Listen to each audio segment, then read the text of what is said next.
Revenge with Karen. You don't deserve that seat, Tara snapped, her voice slicing through the boardroom like a bad Yelp review with a personal vendetta. 12 people. Long glass table. Quarterly strategy session. And me, Emily Thornton, 13-year veteran, founder of the actual systems, Tara's shiny little dashboard was still misreporting, left sitting there like a glitch in her PowerPoint. Her words hit with that crisp, calculated sting only a woman who wears stilettos on concrete can deliver. The room paused. Not the good kind of pause, either. That gross, polite silence people use right before they pretend they didn't just watch someone get mugged in daylight. The CFO cleared his throat like his tie was suddenly strangling him. The HR director blinked 4 times in 1 second. And Todd from finance, guy who once cried when I fixed a payroll mistake that almost got him evicted, just stared at his coffee like it owed him an explanation. I didn't respond. I didn't even blink. I just gathered my notes, calmly clicked my pen shut, and pushed back my chair. It scraped the floor like a slow, dragging guillotine. Now, listen, I get it. Most folks just tap through these stories like they're checking for parking spots. But if you've made it this far, me and the team a small favor. Tap that subscribe button, maybe leave a like. 93% of people don't, and frankly, Tara would hate knowing this story got attention. And that's motivation enough, right? All right, back to it. I walked out without a word, not because I didn't have anything to say, but because I already said it. Not out loud, but in Lease Clause 9b, subsection 3, paragraph 2. They just didn't know it yet. Tara's little coup had been brewing for months.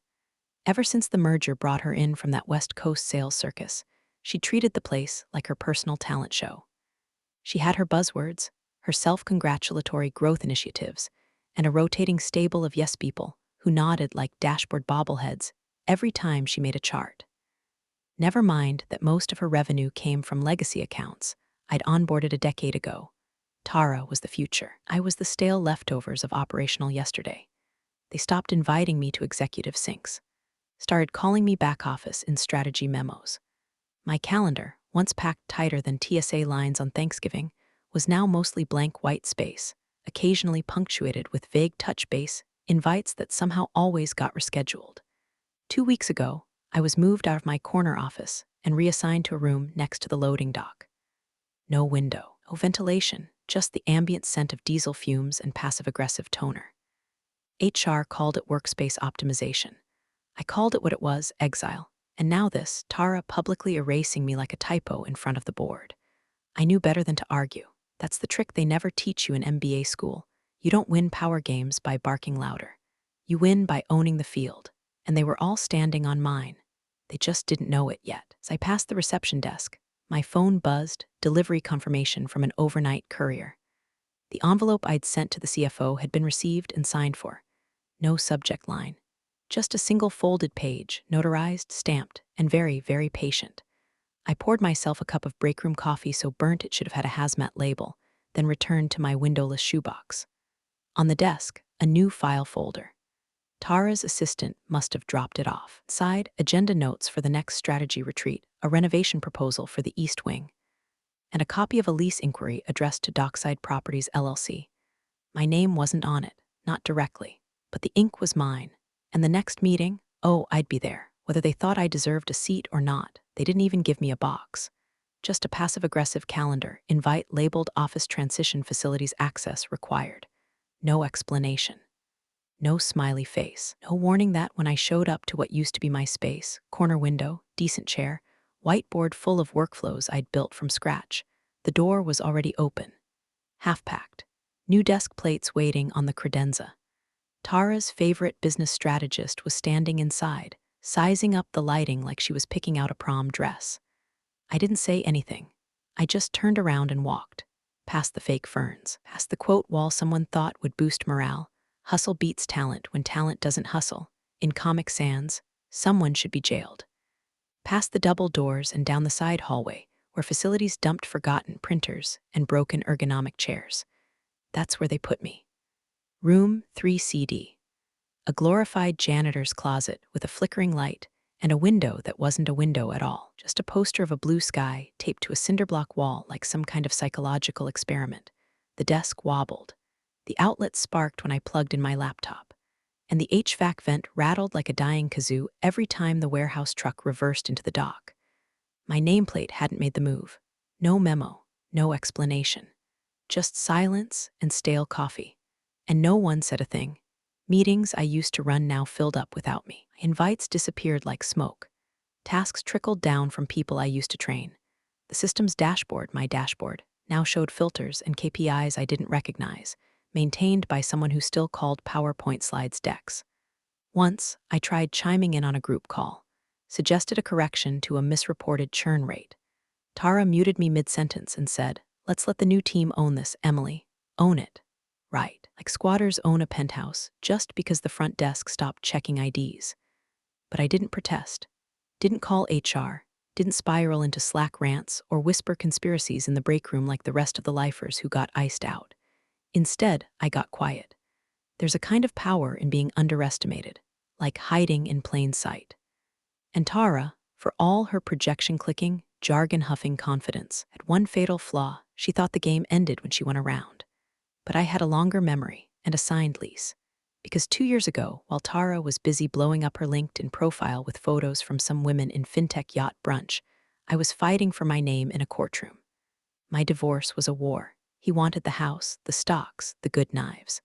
I wanted what he didn't see coming: my equity, my piece of Carson Ridge. And when the dust settled, I sold everything else and turned it into something no one could take from me: real estate. Specifically, this building. Through Dockside Properties LLC, a trust so buried under paperwork it might as well have been buried with Jimmy Hoffa, I bought the entire damn structure. Every floor, every outlet, every inch of recycled carpet they walked across. And now, as I sat in my broom closet office next to a water-stained filing cabinet from 1998, courier knocked. He handed me a thick envelope, manila, labeled in black marker, Dockside Properties LLC. No one else in the building would have known what it was, but I did. Inside, copies of the renovation proposal Tara had fast-tracked without facilities clearance, blueprints with handwriting on the margins, a second envelope addressed to the same trust containing an invoice. They were planning to rip out half the east wing, but they'd sent the bill to the landlord. Me signed the receipt with a smile. Quiet, steady, same ballpoint pen I'd used on the offer letter 2 years back. They displaced me, but they were still dancing on my floor. The last conversation I had with my ex-husband was about a set of steak knives. Not the kids, not the vacation house in Hilton Head, not the brokerage account or the guest cabin or the rental in Asheville. No, he wanted the Japanese steel knives we got as a wedding gift, because apparently, even in divorce, men like to cut deep. He'd lawyered up fast, flashy guy. Instagram bio said father, entrepreneur, wine guy. He wanted everything: the real estate, the Tesla, my grandmother's china. Even tried to throw shade at my Carson Ridge equity, saying you were just salaried operations, those shares should count as joint. That's when I knew I had to go feral, so I did. I'd spent 13 years inside Carson Ridge. I knew its bones, its blind spots, its bloated cap table better than most board members. I'd been one of the first dozen employees, back when we worked out of a coworking space above a vape shop. I'd built their vendor pipeline, their logistics network, their entire operational heartbeat. So when I found out the company leased its headquarters, I saw an opportunity. Because unlike my ex, I didn't need the spotlight. I needed leverage. I called my old college roommate, Lauren, now a real estate attorney with a flair for hiding assets like a magician hides doves. She poured me a glass of room temperature Pinot and asked one question: how ruthless do you want to be? I sold the beach house, liquidated the 401k, cashed in my Apple stock like a trader at a tech rally. Everything went into one funnel: Dockside Properties LLC, a Delaware shell company. No social media, no digital paper trail, no flashy logos, just a name, a P.O. box, and a silent charter that could scare off any lazy due diligence. The building was in limbo. Carson Ridge had been negotiating to buy it outright, but the property owner got cold feet. When they pulled out, Dockside swooped in with a full cash offer, 30-day close. Done. No one asked questions. They just saw the money. Lauren grinned as she slid the final paperwork across the cafe table, her red nails clicking the edge of the folder. Someday, she said, they'll realize who owns the ground under them. I never changed the layout of my new office, never touched the wood paneling or the tragic breakroom art. I didn't need to, because while Tara and her pack of marketing hyenas were busy renaming departments and rolling out vision alignment initiatives, I was sitting in budget meetings, pretending not to notice that the rent was quietly climbing. Every time the company expanded a floor or added a new server room, I got paid, and I reinvested every penny. Dockside bought the parking lot next, then the adjacent lot that Tara's team used for overflow events. They threw summer mixers on my gravel. They handed out ice cream sandwiches on my property line. They didn't know. That was the best part. Because real revenge isn't slamming doors or screaming in conference rooms. Real revenge is letting them hang their promotional banners on your walls and watching the screws slowly strip the drywall. It's approving their catering orders because they still route them through admin accounts. It's showing up to budget calls they forgot to uninvite you from and listening like you're deaf while quietly writing down invoice numbers. It's holding the deed to the building while they complain about HVAC. The divorce didn't ruin me. It remade me. I wasn't the wife I wasn't the doormat in operations. I was the landlord in the shadows, and the bill was coming due. The renovation request landed on my desk like a frat boy applying for a mortgage, loud, overconfident, and missing half the required documents. Subject line, renovation budget, East Wing expansion initiative rocket. Body text, per Tara's request, please expedite approval for build-out. Target completion, Q3. Attachment, a PDF with more buzzwords than line items. Synergy alcove. Collaboration den, Mindspace pod, no signature from facilities, no permit trail, no city compliance forms, just an invoice north of $1 million and a handwritten sticky note that said, "Can you run this through before Thursday?" Tara wants it cleared before the all-hands. Of course she did. The East Wing wasn't just any part of the building. It was the oldest, most temperamental stretch of the property, dodgy plumbing, antique wiring, asbestos insulation playing peekaboo from the ceiling tiles. Any contractor with half a conscience would have laughed her off the phone. But Tara didn't believe in red flags. She believed in branding. Her plan, tear out half the wing, install modern spaces, and slap the company logo on everything, and all without running a single step through facilities. Naturally, the invoice got routed to me, because Emily still handles admin stuff, right? That's what Brent from Strategic Ops said in the break room, with his usual smirk and a mouthful of someone else's yogurt. I nodded, smiled, and carried the folder back to my shoebox by the dock. Then I BCC'd Marcus. Marcus, my property counsel. Quiet man. Former city inspector turned compliance wizard. The kind of guy who can spot a zoning violation from a pixelated PDF. Once had a contractor banned from bidding in 3 counties over a crooked stairwell. His reply came in under 10 minutes. Don't stop them. Approve everything. Keep the paper trail clean. And start charging escalation fees per Clause 6D. I did exactly that. Signed the invoice. Marked it approved for internal routing. Re-forwarded the thread to accounting. Added no comments. Just my initials in the lower right corner. And then I smiled, because while Tara thought she was redecorating her empire, what she was actually doing was violating lease terms on a structure she didn't own. Clause 6D in the contract stated any renovation exceeding $250,000 without landlord approval would trigger a rent reassessment. Immediate, retroactive, and non-negotiable. Add in the unauthorized electrical rewiring. That fell under Clause 7C, hazardous modifications. Add in the signage initiative they snuck into the marketing budget. Clause 5B, branding approvals. Every change they made without asking me, the landlord, was another link in the chain I was wrapping around their ankles. They still hadn't connected the dots. They thought Dockside Properties was some faceless real estate firm playing hardball. They were prepping to negotiate with the owners after Tara's vision got installed and the invoices ballooned. Thought if they added enough glass and beanbags, the building would magically feel like theirs. But no amount of open concept layouts or gender-neutral bathrooms was going to change the name on the deed. So I let them build. I watched them hold meetings about acoustic paneling and corporate feng shui. I listened to Tara complain about the smell of paint drifting into her temporary office suite, installed illegally, by the way. I approved every check, signed every order, smiled through every budget review, and every time I signed a document, I saved a copy. I wasn't the admin. I was the goddamn groundskeeper, and they were fertilizing their own noose. The lease renewal packet hit their inboxes at 8:01 a.m. sharp on a Monday, prime time for maximum executive heartburn. Subject, Carson Ridge HQ renewal terms proposal Dockside Properties LLC attachment. A clean, 3-page PDF. No fluff. No branding. Just facts. Page 1, base rent increase of 32%. Page 2, clause amendments including mandatory landlord approval for structural changes, occupancy limits per fire code, and signage usage restrictions, specifically revoking the company's unilateral right to place or modify branded visuals on the building's exterior. Page 3, signature lines. 1 already signed. Dated 3 days ago. By Dockside's managing trustee. 807, the glass doors to the executive wing had slammed shut behind a flurry of click-clack heels and confused shouts of call legal. And who the hell is Dockside? The first to break the silence was Rhonda from Risk and Compliance. She read through the clauses, closed the PDF, and muttered, "This isn't a proposal. It's a ransom note with professional kerning." Tara, predictably, scoffed like someone had just questioned her birthright. "Oh, please," she said, flipping her acrylic nails against her tumbler of cold brew. "We'll just buy the damn building. Probably save money in the long run." She turned to legal like they were the concierge at a boutique hotel. "Start the process. I want a list of property owners and broker contacts by tomorrow. We'll make an offer by end of week." Legal didn't move. Daniel, their lead counsel, usually unbothered by Tara's theatrics, looked like he'd just been asked to forge a passport with crayons. "Already checked," he said.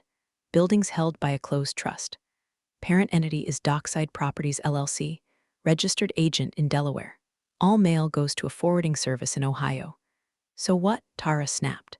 "You're telling me we can't find out who owns the building we've occupied for almost a decade?" Daniel sighed. "We tried. Ownership records stop at the trust. Completely legal. Rock solid." He hesitated, flipping to the 3rd page. They retained full exterior branding rights in the original lease. That includes signage, logo displays, and naming rights. Silence. You could hear the HVAC kick on in the ceiling. Then Todd, yes, yogurt thief Todd, tried to lighten the mood with a chuckle. "Geez, we should at least know who this Dockside firm even is." All heads turned toward me. I was in the room for meeting minutes. Admin duty. Back row seat. Standard issue. I smiled, didn't say a word, just kept typing. Tara waved her hand dismissively. "Whatever, let's lowball them. Get them on the phone, throw in some incentives, equity if they want it. If we're going to let them strong-arm us, we might as well play chess, not checkers." Daniel shook his head. "They already declined a buyout offer last year, through a brokerage, rejected without counter. No explanation." Rhonda added, "That signage clause means we legally can't even put our new logo redesign on the front facade without explicit permission. Which, as of this moment, we don't have." Someone muttered, "Jesus Christ," under their breath. Tara paced like a caged influencer between campaign shoots. I closed my laptop slowly. In that moment, I didn't need to gloat. I didn't need to say a damn thing, because the numbers were doing all the talking. They were being outplayed. The worst part? They didn't even know what game they were in. That's the thing about leverage. You don't swing it. You let it sit in the corner of the room, humming quietly like a space heater no one notices until their feet catch fire. And my flame, it had just started to flicker. She caught me in the break room, of all places. I was just trying to microwave my sad little Tupperware of leftover lasagna. 3rd day in a row, but who's counting? Tara slid in like a predator with a 401k clause. "Got a second?" she said, all sugar-laced venom, the kind of voice that usually precedes HR documentation or a slap across the face. I didn't answer. I just closed the microwave door, turned around slowly, and leaned against the counter, arms crossed. She had that too big smile on her face, like a cat who just found out the bird feeder's broken. She looked around. No one else in sight, then launched in with fake sympathy dripping from her words like syrup over a rotting pancake. "Emily," she began, I wanted to talk woman to woman. You've been here a long time. You've contributed. But I worry that maybe, just maybe, this place is moving faster than you're comfortable with." I said nothing. I'd learned that Tara filled silence with projections, and sure enough, she kept going. "I've spoken with legal. There's a package on the table. Severance option. Early retirement, generous terms, even a non-disparagement clause. You could take a break. Recenter, travel. I hear Italy's nice this time of year." I raised an eyebrow. "Ah," she said, smile tightening, "or maybe just, finally relax somewhere not so corporate. You've done your time." My mouth stayed shut, but my pulse was beginning to thump in my ears. Then she leaned in, eyes gleaming like she'd just dropped a nuclear punchline. "Besides," she whispered, "both know you can't even afford this building's parking spot." And there it was. I stared at her, at the way she tilted her head slightly, waiting for a reaction. A flinch, a crack, anything. She had no idea what she'd just stepped in. I clicked open the microwave, grabbed my lasagna, and brushed past her. But just as I hit the door, I turned around. "Two things, Tara," I said, calm and quiet. "First, Italy is nice this time of year. Second," I smiled then. "Not a big one, just enough to make her pause. You should probably check who pays for that parking spot before you make assumptions." She blinked, thrown off for just a second, before smirking again. "Right, because admin gets complimentary valet now?" I didn't answer. I walked straight to my office, still next to the loading dock, still vibrating from the HVAC, and pulled out the red folder from my locked drawer. Inside was a single envelope, labeled in clean, old Sharpie, Exhibit A contents. Copies of the initial building purchase agreement, the original rejected buyout offer from Carson Ridge, with notes from their own brokerage, the updated lease clause amendments they'd failed to negotiate, and my personal favorite, a notarized timestamp letter outlining the escalation clauses triggered by Tara's unauthorized renovations. All legal. All clean.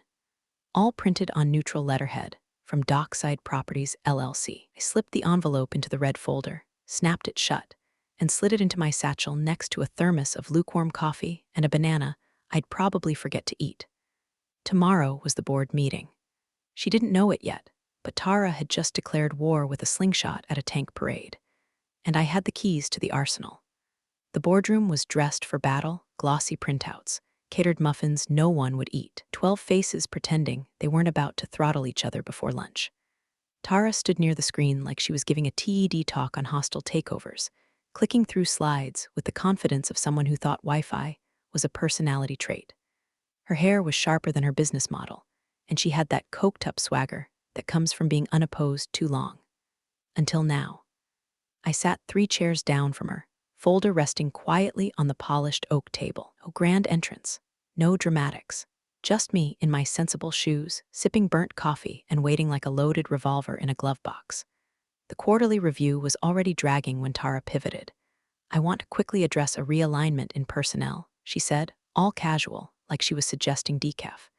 "There's been some confusion about legacy roles and seating assignments." I felt the temperature in the room drop. "Going forward," she continued, "non-critical staff won't be attending strategic sessions. That includes admin and ops support, especially where responsibilities have been redistributed post-merger." She turned toward me. Full eye contact, like a sniper taking aim. "Emily, we appreciate your contributions," she said, each word sharper than the last, "but this seat, frankly, it's no longer yours." She paused, letting the silence hang like a guillotine. And then, with the smile of someone who thinks they've delivered the knockout, "You don't deserve that seat." Somewhere across the table, a VP made a low oof sound, one of the new guys from M, and actually winced. I set my coffee down, very gently, then looked at Tara and said 8 words. "Funny," I said, voice steady. "I bought the building." Silence. And then laughter. A confused burst at first, like people weren't sure if they'd heard right. Ripple of chuckles that quickly turned into full-blown snorts from the VP side of the table. One guy dropped his muffin. Tara froze, smile flickering like a bad Zoom connection. "Excuse me," she said. I turned to the CFO. "Could you do me a favor, Richard?" I said, calm as morning fog. "Pull up the property records for this address. Should only take a second." Richard blinked. "You mean like current leaseholder?" "No," I said. "Ownership. Title records. County database. Real time." Now the room was silent again. You could hear the CFO's keyboard clicking like gunfire in the stillness. He squinted at the screen, then leaned in. His brow furrowed, and then he stopped typing, backed up an inch from the monitor. His face changed color, first red, then pale, then the kind of greenish-gray usually reserved for gastrointestinal regrets. He looked at me, then at Tara, then back at the screen. "Oh," he whispered. "Oh no." Tilted. Tara's eyes widened. "What is it?" Richard didn't answer, but I did. "The entity that owns this building," I said, reaching into my satchel, "is Dockside Properties, LLC, full title holder, bought outright 2 years ago. Renovation approvals, usage clauses, signage rights all fall under that umbrella." I slid the red folder across the table. "And the managing trustee for Dockside is me." I didn't raise my voice. I didn't have to. Because in that moment, it didn't matter if Tara screamed or the CFO fainted or the muffins caught fire. I had already won. I didn't just deserve the seat. I owned the floor under it. They held the emergency huddle without me. Of course they did. Right after the boardroom imploded, the execs scrambled into the glass conference room like rats fleeing a sinking cruise ship. Tara led the charge, high heels hammering the tile like war drums. CFO, legal, 2 VPs, even someone from marketing for God knows what reason, all packed into a room where no one could scream without being heard. I didn't follow. I just sat in my chair, calm as a Sunday morning, sipping my coffee and listening to the muffled chaos. Through the frosted glass, I watched their gestures get bigger, more frantic. Tara's hands flailed. The CFO stared at his screen like it owed him an apology. At one point, legal dropped a pen, could see it roll under the table and stay there. No one moved to pick it up. It took them 17 minutes. 17 minutes of meltdown before the CFO stepped out and wordlessly gestured for me to re-enter. Like I was a plumber they'd reluctantly called after trying to fix a burst pipe with a yoga mat and positive vibes. I walked in slowly, folder still in hand. The silence hit me like humidity, thick and suffocating, but manageable. CFO cleared his throat. We've confirmed ownership records. The building is held in trust by Dockside Properties LLC, which is managed by you. I nodded, correct. Legal spoke next, and the lease, the signage clause, the renovation breach penalties. All of that appears to be binding. Also correct. Tara stepped forward, eyes narrowed into little knives. This feels like entrapment, she said, voice low and dangerous. You've been hiding this, sitting in meetings, approving invoices, taking notes while we walked into your little trap. I turned slowly, took a breath. I wasn't hiding, I said. You just weren't looking. She scoffed. Oh, come on, Emily. You sat in every single renovation meeting. You nodded along while we planned expansions. That's deliberate sabotage. I opened the red folder and pulled out a small bundle of documents, clean, crisp, time-stamped. Every invoice you sent was properly routed to Dockside for landlord approval. Everyone was signed off legally by the property manager. All flagged to your team under our standard escalation clause. You didn't read the fine print. I placed the stack on the table. In fact, I added, you've been in violation of 3 separate clauses since the first wall came down, which, by the way, triggered automatic rent reassessment. You're welcome. The room went still again. Eagle flipped through the papers like he was reading his own autopsy. The CFO just muttered, Jesus. I pulled out one last document, a single sheet. Thick paper, letterhead embossed. This, I said, placing it gently before them, was the original offer to sell the building 2 years ago through an intermediary.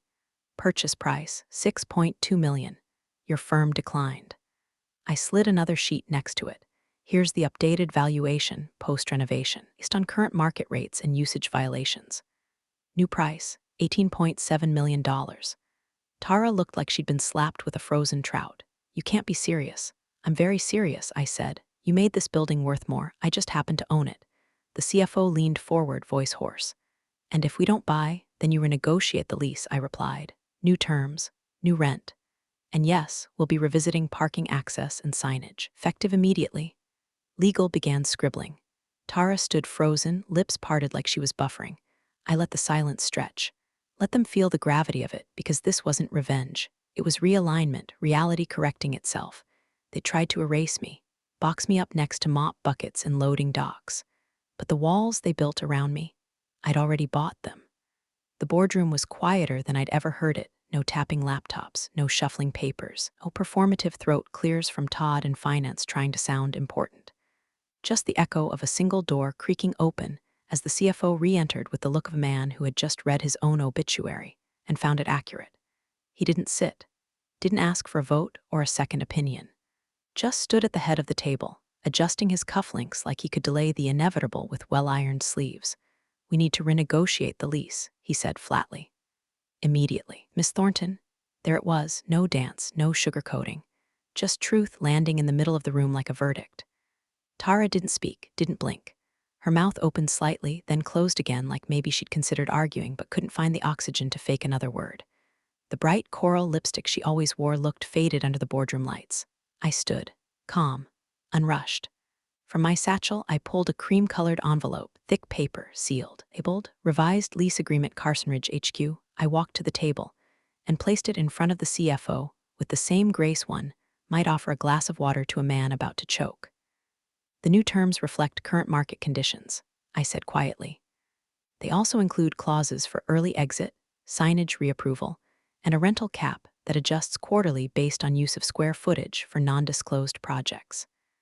The CFO didn't even hesitate, nodded once solemnly like a man praying for mercy before the ink dried. No one else moved. Tara's fingers were white around the edge of her notebook. She hadn't looked at me since the sentence. She wouldn't, because there was nothing left to say. She tried to strip me of place, of power, of presence. But she forgot one thing. Real authority doesn't ask for a seat. It owns the damn foundation. I turned to leave, then paused at the doorway. No dramatics. No speeches. Just one final line, delivered like a signature. "You tried to pull my seat," I said softly. "Turns out I own the floor." And then I walked out quietly, firmly, leaving nothing behind but a signed lease, a stunned room, and the permanent echo of leverage earned in silence. You're the real stars of the corporate jungle. Thanks for watching. Hit subscribe, or I'll flick the switch on your old cubicle memories.